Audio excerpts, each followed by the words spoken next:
Halo guys, perkenalkan nama saya Sri Putriana Pinem, NIM 1810-2013, tugas multimedia BK. Nah, kali ini kita akan membahas materi tentang mengenal karakter diri. Karakter adalah seperangkat sifat yang selalu dikagumi sebagai tanda kebaikan, kebijakan, dan kematangan moral seseorang. Karakter terbagi menjadi 4, yaitu jenis-jenis, unsur pembentukan karakter, aspek pemahaman diri, manfaat mengenal diri. Yang pertama, jenis-jenis. Jenis-jenis terbagi menjadi 4, yaitu pragmatis atau cinta damai. Pragmatis sering dikenal sebagai orang yang cinta damai.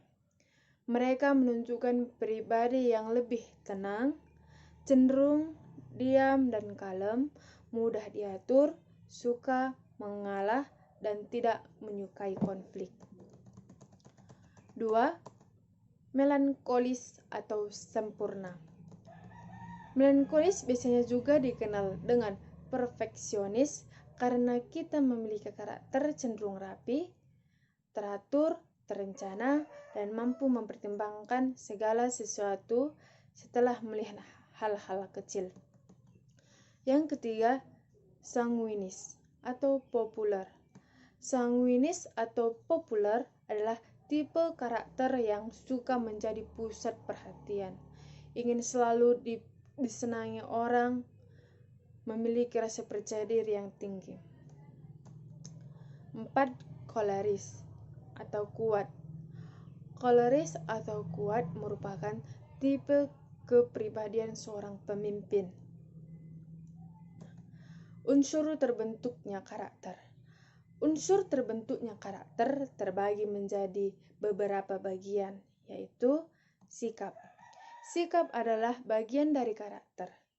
Sikap seseorang menunjukkan bagaimana karakter kita dalam sesuatu lingkungan. 2. Emosi. Emosi adalah gejala dinamis dalam situasi yang dirasakan oleh orang-orang disertai dengan efek pada kesadaran. 3. Kepercayaan. Kepercayaan adalah komponen kognitif dari faktor sosial psikologis. 4. Kebiasaan dan kemauan. Kebiasaan adalah aspek perilaku manusia yang bermain secara otomatis. Sedangkan kemauan adalah suatu kondisi yang mencerminkan karakter seseorang. 5. Konsepsi diri. Konsepsi diri adalah proses keutuhan, sadar dan tidak sadar, bagaimana membentuk karakter dari kita. Aspek memahami diri. Aspek memahami diri terbagi menjadi 2, yaitu aspek fisik dan aspek psikologis.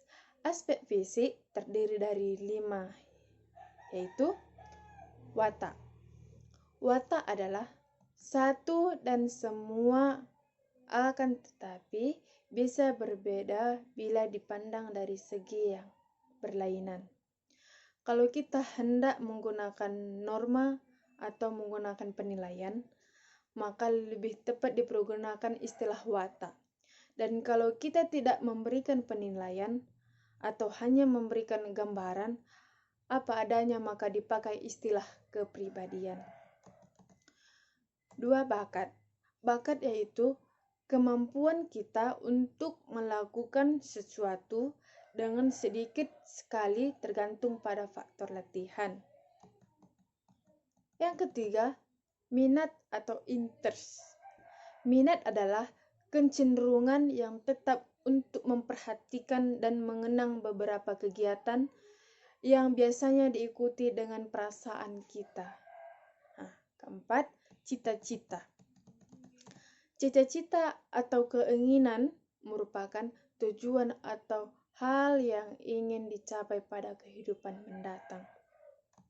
Yang kelima, sikap. Sikap terbagi menjadi 2, yaitu pengertian sikap dan ciri-ciri sikap. Pengertian sikap adalah sebagai suatu efek baik yang bersifat positif maupun negatif dalam bentuk hubungan dengan objek psikologis. 2. Ciri-ciri sikap, yaitu 1. Sikap tidak dibawa sejak lahir, melainkan dibentuk dipelajari sepanjang perkembangan tersebut. 2. Sikap tidak berarti berdiri diri sendiri, melainkan mengandung relasi atau hubungan tertentu terhadap objek. Yang ketiga, sikap dapat berubah. 4. Sikap mengandung motivasi yang mendorong individu terhadap objek tertentu. Nah, aspek psikologis terdiri dari 6. Pertama, aspek intelektual. Aspek intelektual terdiri dari tingkat kecerdasan, kecepatan realisasi, kapasitas ingatan, bakat khusus, dan lain-lain. 2. Aspek emosional. Aspek emosional terdiri dari reaksi terhadap suatu kejadian atau peristiwa. 2. Suasana hati, yang contohnya pemarah, pendiam, ramah, sedih, dan lain-lain lah. Yang ketiga, aspek kemauan. Aspek kemauan terdiri dari baik atau tidaknya hubungan antara kemauan dengan intelektual dan emosinya. 2. Mudah putus asa atau tabah, suka menggali kemampuan sendiri atau mudah menggantungkan diri kepada orang lain. Yang keempat, konsentrasi. Terdiri dari serius atau mudah terpengaruh dalam beraktivitas. 5. Hobi. Hobi yaitu senang terhadap aktivitas fisik, psikis, seni, bisnis, atau dan lain-lain. 6. Aspek spiritual. Spiritual terdiri dari kuat lemahnya akidah, ikhlas beramal atau ingin dipuji orang lain. 3. Lebih mementingkan kesenangan duniawi.